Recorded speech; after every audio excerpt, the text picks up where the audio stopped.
ونعوذ بالله من شرور أنفسنا ومن سيئات أعمالنا من يهده الله فلا مضل له ومن يضلل فلا هادي له أشهد أن لا إله إلا الله وحده لا شريك له وأشهد أن محمدا عبده ورسوله لا نبي ولا رسول بعده اللهم صل وسلم على نبينا محمد وعلى آله وصحbihi wa man tabi'ahum bi ihsanin ilal yaumil qiyamah. Baik, alhamdulillah pada pagi menjelang siang ini kita bisa tolabul ilmi, bisa bersama-sama mengikuti kajian OSIS pada hari ini tanggal hari Sabtu tanggal 26 September 2020.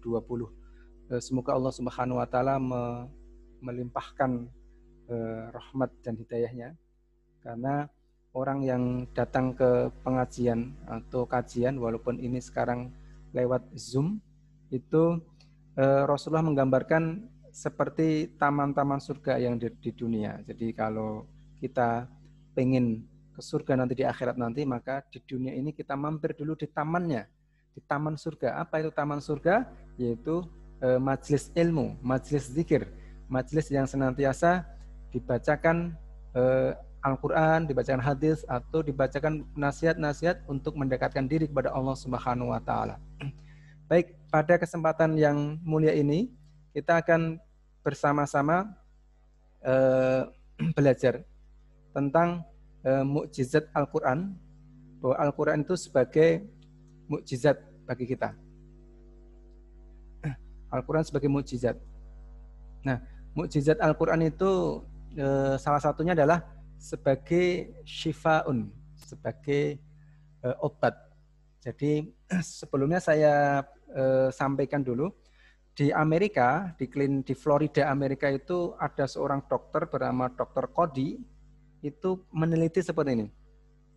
Yang diteliti itu pasien-pasien yang tidak bisa berbahasa Arab, kemudian juga tidak, mungkin agamanya juga tidak Islam.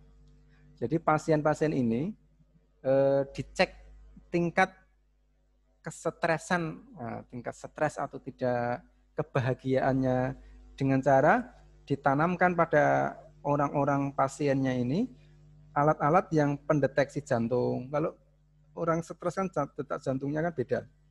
Kemudian tekanan darahnya, kemudian peredaran darahnya dan seterusnya, itu untuk menunjukkan bahwasanya orang ini stres atau tidak dan seterusnya. Maka salah satu terapinya adalah beliau, Dr. Cody ini, dokter Amerika ini, pada pasien-pasiennya itu dibacakan Al-Quran. Dibacakan Al-Quran. Padahal pasien-pasien tadi adalah orang Amerika, kan kebanyakan nggak paham bahasa Arab, bukan orang Islam. Nah, ketika dicoba, kemudian disiapkan alat untuk mendeteksi detak jantung, peredaran darah itu, ternyata hasilnya adalah 97% orang yang dibacakan Al-Quran itu hormon bahagianya naik, kemudian tekanan darahnya normal, kemudian jauh dari stres, kemudian jauh dari tekanan darah tinggi, dan dia bahagia dilihat dari detak jantungnya orang bahagia seperti apa dan sebagainya. Itu kepada orang-orang bukan Islam, bukan Islam. Orang-orang Amerika. Itu saja berpengaruh sebagai kalau itu berarti kan berpengaruh dalam mengobati rasa stres, rasa suntuk, rasa tidak bahagia. Lah wong kita orang Islam kok setiap hari kok bawaannya murung, sedih, mukanya ditekuk-tekuk, apalagi kok nggak ceria, padahal kita ada Al-Quran. Lawang orang tidak beriman saja, kalau seandainya dia dibacakan Al-Quran itu akan menenangkan hati, jiwanya tentram. Nah, bisa jadi kalau orang Islam kok setiap hari murung, setiap hari kok bawaannya marah-marah, itu berarti memang wallahu alam salah satu penyebabnya adalah dia jauh dari Al-Quran, jarang membaca Al-Quran, jarang mendengarkan Al-Quran, jarang mengkaji Al-Quran, jarang melaksanakan apa yang diperintahkan oleh Al-Quran, seperti itu. Itu penelitian di salah satu klinik besar di Florida itu Amerika. Ditambah lagi ada seorang dokter juga, seorang dosen juga, dosen di kedokteran Universitas Boston juga meneliti orang diperdengarkan dengan Al-Quran. Nah, kemudian tetapi 2 tahap. Tahap pertama dibacakan Al-Quran. Ini dibacakan lewat rekaman sebenarnya, Kemudian tahap kedua itu setelah dibacakan Al-Quran itu sama, itu dicek tekanan darahnya pas yang dibacakan itu tekanan darahnya normal atau tekanan darahnya orang bahagia, detak jantungnya orang bahagia atau tidak dan seterusnya itu. Nah, kemudian tahap kedua itu ada orang-orang pasiennya itu ataupun pasien bolehlah itu dibacakan narasi ataupun narasi itu konsep-konsep Islam berbahasa Arab, tapi bukan diambil dari Al-Quran. Jadi misalnya bisa hadis atau bisa perkataan ulama atau bisa jadi intisari dari ajaran Islam. Nah, pada tahap pertama ternyata orang yang dibacakan Al-Quran itu menunjukkan bahwasanya tingkat kebahagiaannya lebih besar, kurang lebih 67%. Nah, sedangkan ketika dibacakan narasi tentang dengan bahasa Arab yang bukan dari Al-Quran itu hanya 30%. Nah, oleh sebab itu para siswa SMP Boarding School rahimakumullah itu hanya dibacakan loh. Itu saja ketika diteliti detak jantungnya, tekanan darahnya, itu menunjukkan detak jantung orang bahagia dan memang bahagia itu. Itu pasiennya bukan orang Islam loh, maksudnya orang umum. Tetapi mereka percaya, diteliti ya percaya, pokoknya pasrah. Nah, kok ada orang Islam malah takut panas mendengar Al-Quran, padahal itu maka naudzubillah min dzalik. Padahal Allah berfirman dalam surat, bisa dilihat di layar, Allah berfirman dalam surat Al-Isra ayat 82, A'udzubillahi minasyaitonirrajim wa nunazzilu minal Qur'an ma huwa syifaa'un wa rahmatul lil mu'minin. Dan kami turunkan dari Al-Quran suatu yang menjadi penawar atau obat, syifaa'un, huwa syifaa'un, dia adalah penawar atau obat, wa rahmatun, dan rahmat bagi orang-orang yang beriman. Loh, tadi kan dalam penelitiannya ada orang kafirnya. Kok dibacakan Al-Quran tetap dia jadi bahagia? Nah, mengapa? Mengapa ya? Kok mengapa ya? Kan nggak beriman. Sesungguhnya Al-Quran ini akan menjadi mukjizat kesembuhan atau penawar bagi manusia sebenarnya, bagi manusia.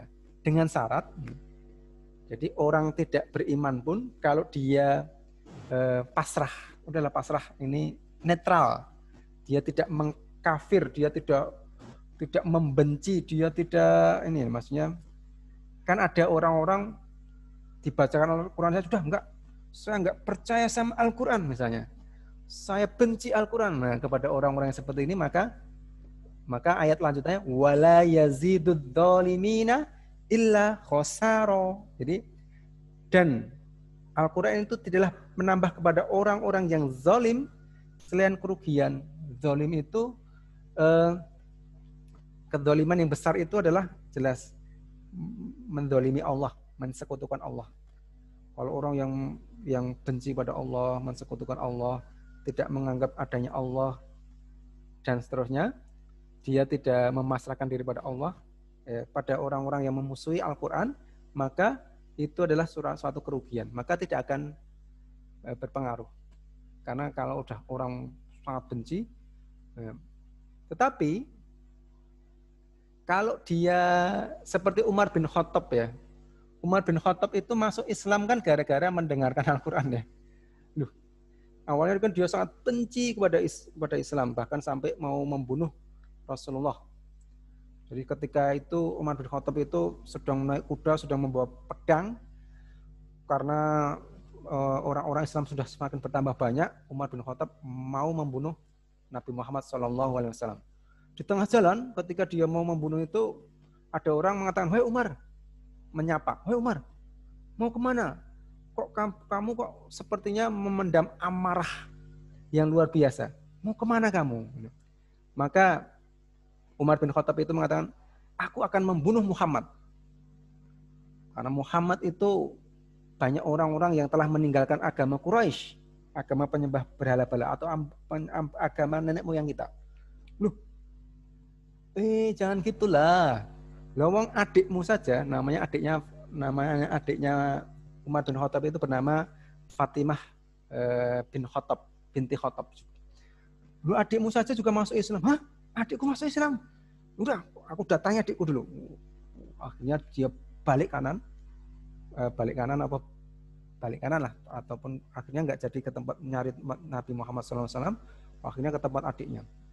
Nah, ketika dia sampai di depan rumahnya, itu adiknya itu sedang membaca Al-Quran. Kemudian dia dengar, dia masuk, dobrak pintu, kaget adiknya kan sudah nikah juga sama suaminya, kaget. Ada apa ini? Apa yang kamu baca? Enggak, serahkan padaku. Enggak, ini Al-Quran. Hah? Sini. Direbut Al-Qurannya, kemudian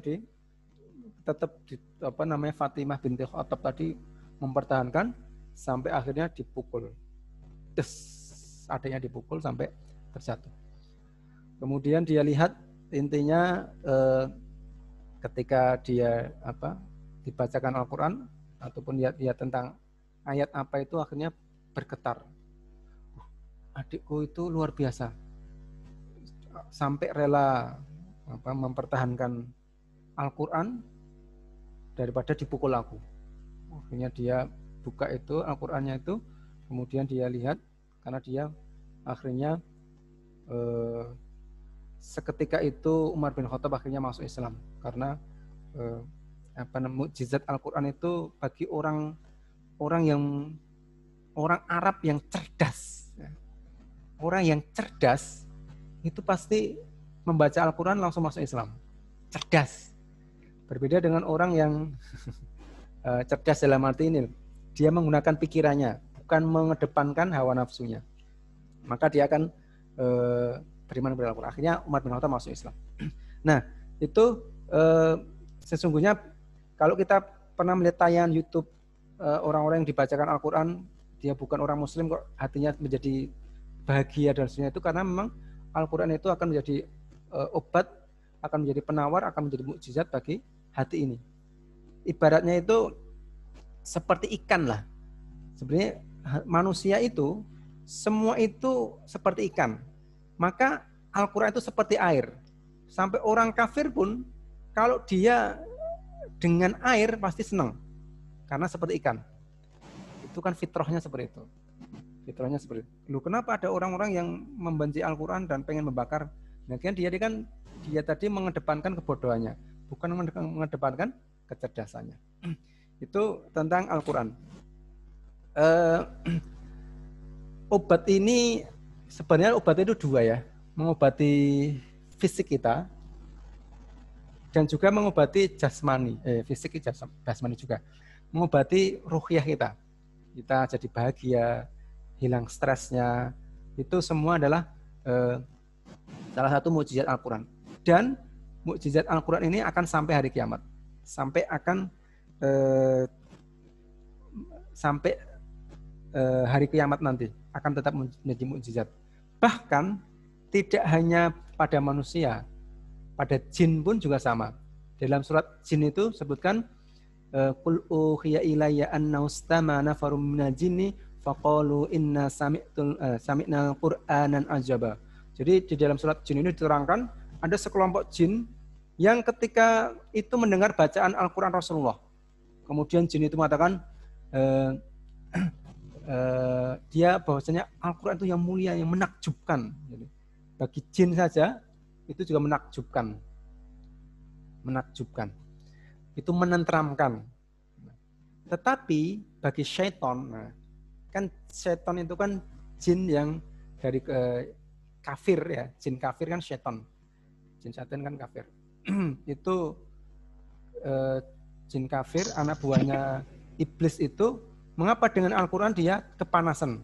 Kalau kita lihat tayangan ruqyah, misalnya Ustaz Muhammad Faizar itu meruqyah orang, kemudian jin itu kenapa kepanasan? Karena bagi orang-orang kafir, bagi orang-orang yang bagi jin-jin kafir itu Al-Quran itu adalah seperti akan bagi yang punya niat jahat itu Al-Quran akan menjadi istilahnya senjata untuk mengalahkan jin tadi. Dia kepanasan, dia tidak nyaman dan seterusnya. Bahkan ada jin-jin yang kalau dia nekat tidak mau keluar dari tubuhnya jin itu kan bisa kepanasan sampai mati karena dia jin-jin yang kafir yang tidak sangat memusuhi Islam dan bahkan jin-jin yang menjadi anak buahnya iblis yang minta disembah oleh manusia dan seterusnya itu sampai seperti itu. Terus kemudian Ustaz akan lanjutkan. Sekarang gini, kalau kita antum sekalian ataupun akhwat maupun ukhti itu kan bahagianya merasakan bahagia. Misalnya ada orang yang merasakan bahagia ketika bermain game. Ada yang merasakan bahagia ketika kalau akhwat-akhwat misalnya melihat drama Korea misalnya. Ada orang-orang yang bahagia ketika apalagi bermain ataupun apa. Tetapi jadi lantas apakah benar-benar bahagia atau tidak? Maka sesungguhnya kebahagiaan yang didapat orang selain dengan Al-Quran, maka sesungguhnya adalah kebahagiaan yang semu. Maksudnya apa? Kebahagiaan yang palsu. Jadi ada orang yang misalnya contohnya yang paling nyata itu kan minum keras. Itu kan seolah-olah bahagia. Jadi pertama itu, waduh, walau sudah mabuk, teler itu kan rasanya bahagia. 1 gelas langsung bisa mabuk. Kemudian berikutnya 1 gelas kok ternyata masih biasa-biasa, tidak bahagia seperti waktu pertama. Tambah dosisnya. Kemudian 2 gelas akhirnya teler, kemudian dia merasakan bahagia. Terus 2 gelas kok selanjutnya biasa-biasa saja. Biar merasakan bahagia lagi, waktu flight tambah lagi dosisnya 3 gelas. Terus habis itu 3 gelas nggak bahagia, terus tambah sampai overdosis, sampai dead, mati. Itu kan kebahagiaan semu, ibaratnya seperti itu.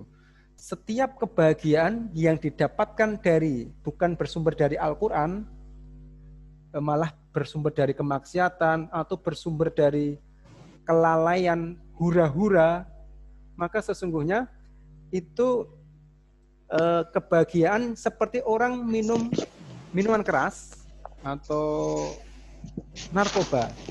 Kebahagiaan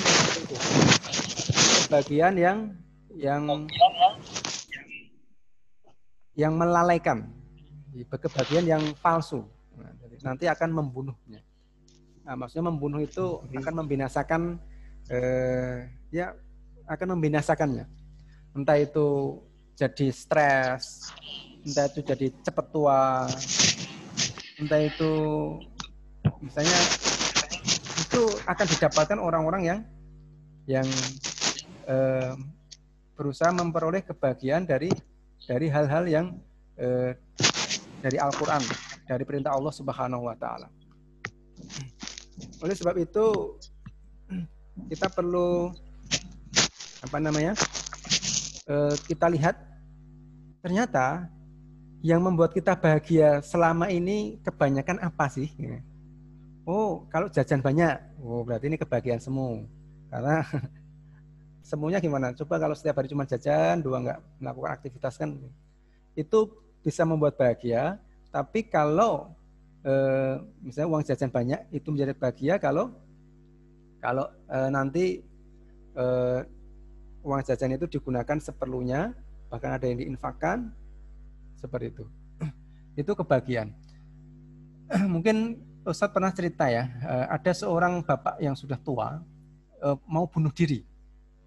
Jadi mau bunuh diri karena anaknya sudah tidak mau ngurusin, kemudian dia banyak masalah, pokoknya dia kayak seolah-olah punya masalah yang tidak bisa dipecahkan. Sehingga bapak tua ini memutuskan untuk bunuh diri. Dia pengen bunuh diri yang dicari jembatan, kemudian di bawahnya itu ada mungkin jembatan di atas jalan ya. Jadi ketika dia turun mungkin ada motor yang atau mobil yang akan lewat biar cepat mati. Nah, ketika dia mau beraksi, mau bunuh diri, ini kan sebenarnya orang kaya cuman anaknya tidak peduli dan sebagainya. Karena kebahagiaan ini kan orang barat ya. Nah, ketika dia naik di atas jembatan, tiba-tiba ada orang yang lewat, ada yang lewat nih. Ada yang lewat. Ketika ada yang lewat itu, "Loh, Bapak mau apa?" Itu. "Aku mau bunuh diri." "Kok bunuh diri, Pak?" "Ya, pokoknya aku mau bunuh diri untuk menenteramkan jiwanya." Ini kan bukan orang Islam ya, jadi nggak tahu. Kalau orang Islam jelas bunuh diri kan akan disiksa di neraka, akan dosa besar. "Enggak, pokoknya aku mau bunuh diri." Anak muda, jangan halangi aku bunuh diri." Kemudian dia, udah, saya nggak akan halangi Pak. Cuman saya itu orang miskin Pak. Bapak kan pakai jam tangan yang bagus tuh. Tolong mau bunuh diri kasihkan dulu jamnya kepada saya Pak. Oh gitu. Yaudah nih. Nah, ketika dia mengasihkan jam tersebut, dia kasihkan jam tersebut pada orang yang lewat tadi kan. Tapi janji ya jangan menghalangi aku bunuh diri. Dia kasihkan jamnya. Ketika dia ngasih, sudah kayak transaksi, itu muncul rasa bahagia pada diri bapak ini. Yang tadi seolah-olah hidup itu sedih, sesak. Pikiran itu sesak, itu begitu dia ngasih jam, langsung plong. Ada secercah kebahagiaan. Nah, ini kebahagiaan yang sejati. Sejati itu kebahagiaan yang didapatkan seseorang ketika dia berbuat baik. Karena setiap berbuat baik itu berarti melaksanakan perintah Al-Quran. Nah, wong membaca Al-Quran saja itu sudah membahagiakan. Wong mendengarkan doang ya. Tadi kan percobaan di Amerika kan mendengarkan Al-Quran saja sudah membahagiakan. Kemudian apalagi membaca, apalagi menghafal Al-Quran, apalagi mempelajari Al-Quran, membaca artinya pula, apalagi melaksanakan perintah Al-Quran, apalagi mengajarkan Al-Quran, itu akan membahagiakan. Bahkan orang tadi kan bukan Islam tadi, bukan orang Islam tadi, Bapak yang membunuh diri tadi. Jadi ketika dia memberikan jam tadi, itu langsung ada seperti hembusan, kalau misalnya ada orang yang sesak nafas, kemudian seolah-olah ada udara segar yang angin bertiup ya segar gitu. Seperti itu sehingga dia memutuskan untuk nggak jadi bunuh diri. Ternyata loh, hidup itu ada kebahagiaannya, jadi dia nggak jadi bunuh diri. Itu karena setiap kebaikan, setiap melaksanakan perintah Al-Quran itu pasti akan mendatangkan kebahagiaan. Kalau orang jarang atau bahkan tidak pernah berbuat baik, tidak pernah melaksanakan apa yang diperintahkan Al-Quran, karena apa yang diperintahkan Al-Quran adalah perintah Allah Subhanahu wa Ta'ala, dan setiap perintah Allah itu membahagiakan manusia, baik membahagiakan jiwanya maupun membahagiakan atau menyehatkan fisiknya, dua-duanya. Nah, membahagiakan jiwanya maupun fisiknya. Karena menurut penelitian para dokter, mayoritas penyakit dalam manusia itu, penyakit fisik ya, itu berasal dari penyakit pikiran, stres, kemudian tidak bahagia. Karena dia tidak tahu cara mendapatkan bahagia mana. Padahal kebahagiaan itu hanya dari Al-Quran. Bagian hanya dari Al-Quran saja.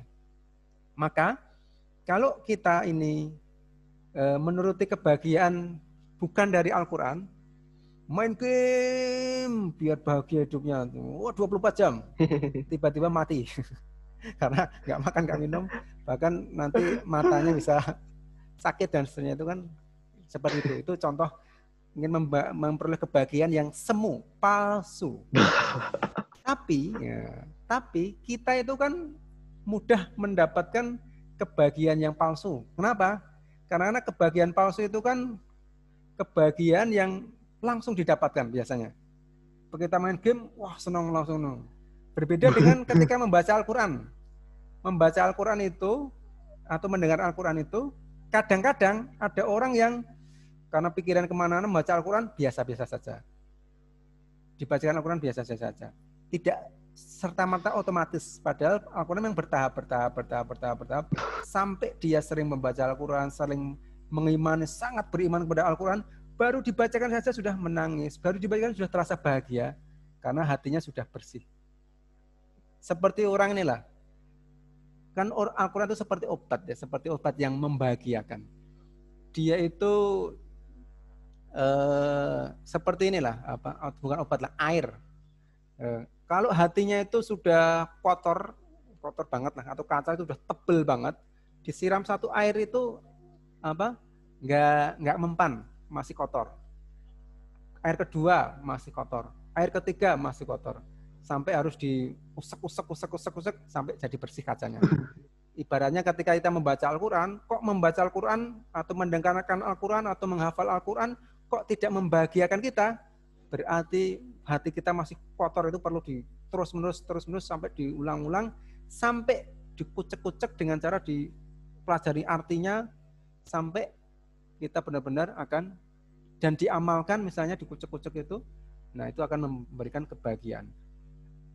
Jadi maka kita jangan terkecoh dengan kebahagiaan. Misalnya kita melihat orang anak-anak pang misalnya, kan biasanya anak muda itu kan pengen ikut-ikutan.